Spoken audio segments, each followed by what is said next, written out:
The Vraxian research vessel Scientific Pursuit completed another successful human acquisition.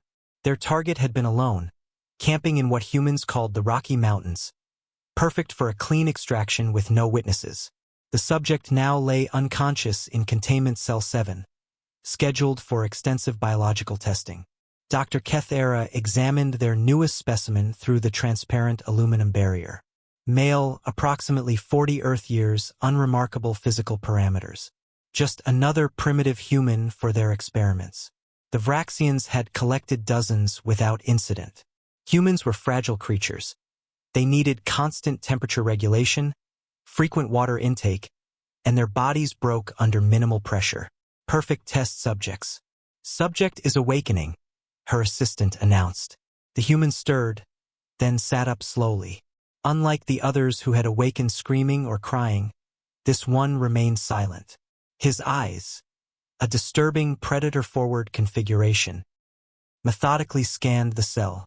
He checked his pockets, nodded to himself, then stood and began examining the walls.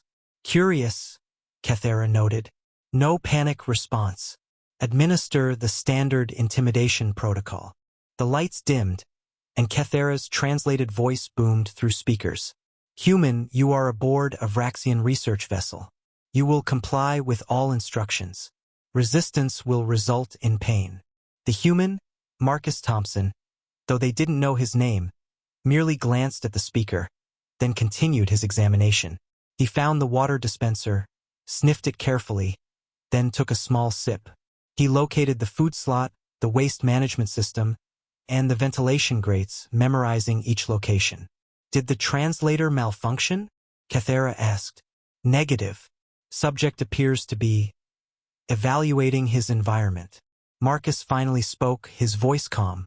Northern hemisphere of your planet, based on stellar positions through that viewport. Your ship's been in atmosphere recently. I can smell pine pollen in the air system. Means we're still near Earth. He sat cross-legged on the floor. Good to know. Kethera's forearms twitched nervously. No human had ever deduced their location before. Increase security protocols. Begin Phase 1 testing. They started with temperature extremes. The cell cooled to near freezing. Other humans had begged for warmth within minutes.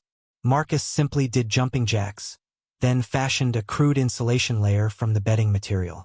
When they raised the temperature to desert levels, he stripped efficiently, created shade using the sleeping platform, and regulated his breathing. Impossible, the assistant muttered. His core temperature remains stable. They tried starvation.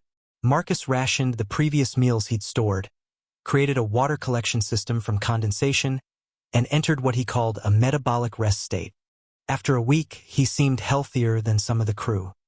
Psychological torture came next. They projected images of Earth's destruction, human suffering, threatening scenarios. Marcus watched with detached interest. Fake, he announced. Wrong cloud formations for Earth. Nice try, though. When they pumped the cell full of Vraxian hunting pheromones, a chemical that sent most species into primal terror, Marcus just covered his nose and mouth with torn fabric. Smells like bear musk mixed with sulfur. I've smelled worse in survival situations. Dr. Kethera was at her wit's end. Every test, every torture, every attempted manipulation failed. Worse, Marcus seemed to be learning.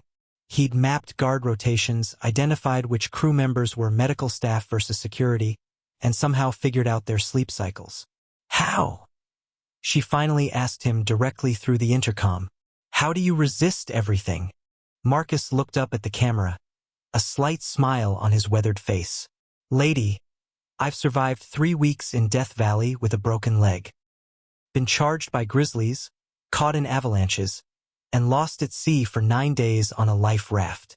I've eaten grubs, drunk my own filtered urine, and set my own broken bones. He leaned back against the wall. Your worst day is my average Tuesday. That night, the ship's systems registered an anomaly.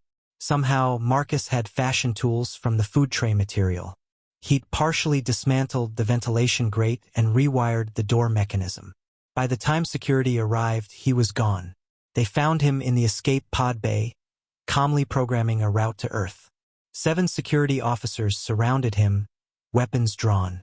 "I could have sabotaged your life support," Marcus said without turning around. "Could have poisoned your water supply with chemicals from the medical bay I passed through. Could have done a lot of things." He finished his programming and turned to face them. "But I'm not a killer. I'm a survivor. There's a difference." Dr. Kethera arrived, breathing heavily. How did you? "Escape and evasion is just another survival skill," Marcus explained. "Your mistake was thinking humans are weak because we need specific conditions to live. Truth is, we're so good at surviving because we can adapt those conditions or adapt to live without them." He stepped toward the escape pod. "Here's what's going to happen. I'm leaving. You're going to let me, and you're going to add a note to your files that says humans should be left alone. Because I'm one of the nice ones. I teach wilderness survival to scouts and write books about camping." His expression hardened. "You don't want to meet the ones who survived war zones." The Vraxians stood frozen as Marcus entered the pod. Just before the door sealed, he added, "Oh, and your ship has a coolant leak in Section 3. Might want to fix that before it becomes critical." Professional courtesy from one survivor to another. The pod launched. Dr. Kethera stared at the empty bay, then at her research data. Slowly, she updated the human classification in their database. Extreme hazard, do not engage. But the warning came too late for other Vraxian ships. Word spread through human survival communities about the abductions. Soon, every alien attempt to kidnap a human ended the same way, with empty cells, sabotaged ships, and crews learning that humans didn't just survive. They thrived on the challenge.